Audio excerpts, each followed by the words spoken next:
Chuba Hubbard is electric. Hubbard has track and field type speed. Hubbard is going to be in the conversation for a lot of teams as the next Alvin Kamara. Now, the risk with Hubbard is that he lands in a spot where he doesn't get the coaching support. It's a cloudy situation. The team doesn't view him as a full-time every down back like Alvin Kamara is, even though Alvin Kamara is not a 1,500 yard rusher between the tackles. This is the Fantasy Football Show with your host, Smitty.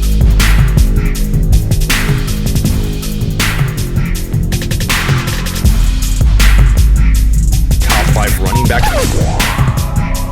You're watching the Fantasy Football Show. Smitty!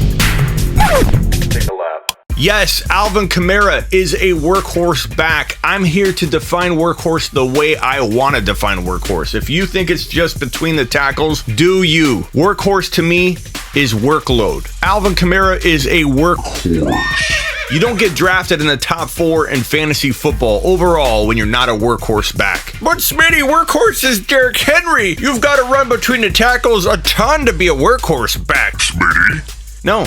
Not according to me. This is my show. Chuba Hubbard could be an Alvin Kamara type workhorse. I hope he lands with a team that believes in him, because if they do, if they use him and deploy him to the degree that New Orleans deployed and used Alvin Kamara, who is on my bold predictions as a rookie of being a top 5 to 10 running back in fantasy football, not top 5 rookie.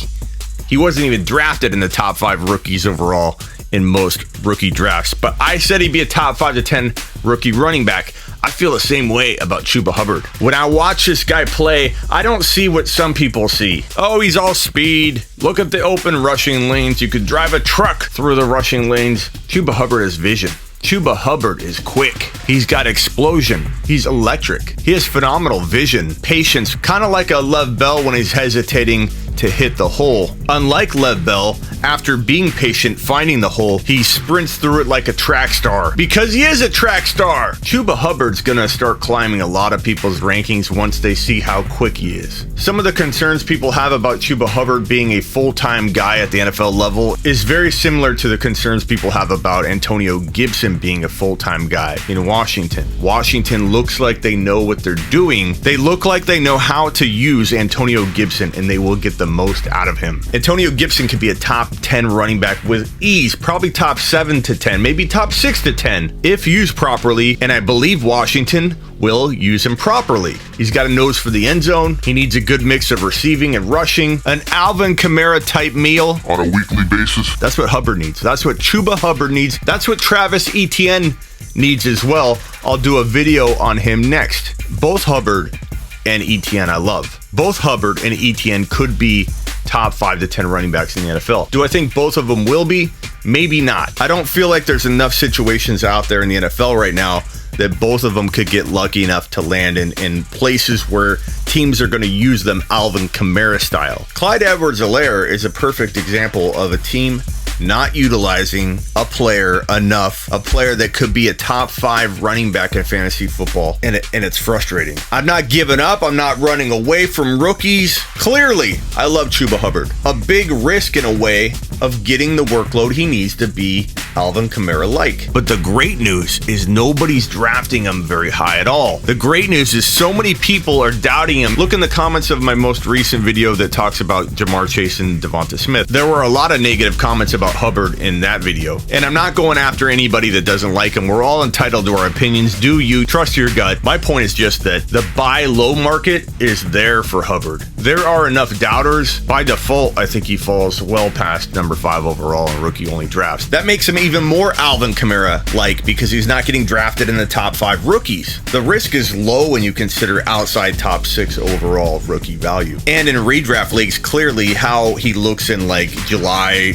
June, August will determine where his draft value goes up or down. Will determine where his draft value kind of settles in heading into your draft. So redraft, I think if the cat's out of the bag, he's going to go high. But in Dynasty, it's all about amassing those picks that can get you Hubbard, the 5 pick, the 4 pick. And if Hubbard gets sniped from you, you're getting one of those wide receivers that I love so much, Chase or Devonta Smith, or you get Najee Harris. But if you secure yourself a top 4, 5, 6 pick right now, in anticipation that Hubbard gets into the conversation of being worthy of the top 4 or 5, then you're thinking ahead. You're going and getting capital that will get you and land you Hubbard. In 2019, Hubbard had 94 on the ground, 6.4 yards a pop, and 21 TDs. There's a little bit to be desired in the receiving department, but I don't blame that on him. 23 for 198, 8.6 catch. He had 2 receiving touchdowns in 2018, and he had the 1 receiving TD in 2020. Now, you might be asking, what happened to his 2020 season? He did end up pulling out the remainder of the year and getting ready for the NFL draft. He did have a lower leg injury that kind of kept him out a couple games. Then he decided, I'm just going to call it. But in October, he was tearing it up. He had 25 carries for 72 yards, 25 for 139 and a score, 5.6 yards a pop. On October 3rd, he had 145 and 2 TDs. He looked great when on the field, but again, got banged up, pulled out the remainder of the year to prepare for the NFL draft. I don't blame him. As long as it doesn't affect how teams view him, I think it could be a good move. I firmly believe he's so talented, so quick, he has such good vision that when he works out for teams, he's going to convince them in the workout. My gut instinct here tells me that he looks like a sleeper right now, but this is one of those situations where I think people start getting on board quicker and quicker, and before you know it, because he's so talented, because he's going to impress teams so quickly, he will not only climb on everybody's rankings in fantasy football pretty quickly. I think once teams start taking notice and we start taking notice of them taking notice, he will be a climber, a riser. Jonathan Taylor wasn't always thought to be the number 1 or number 2 running back of the 2020 rookie running back class. He quickly climbed as well as the hype built pretty quickly. I think the same thing's probably going to happen here. Right now, he feels like a bargain, an unknown, very doubted. We don't know what's in store for him, but he's so talented. He's so quick. His vision's so phenomenal. He's such an impressive athlete that I think once he gets in front of teams working out, everyone's going to say, wow, there is something here. This is Antonio Gibson meets Alvin Kamara. He can be an every down back. He's electric. We need him in our offense to open things up. The hype train will build. Where does that leave us right now? Ahead of the curve, but for how long?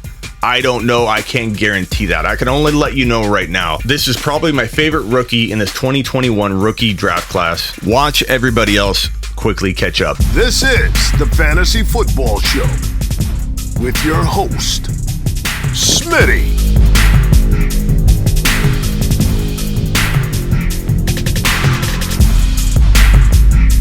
Top 5 running back. You're watching the Fantasy Football Show. Smitty!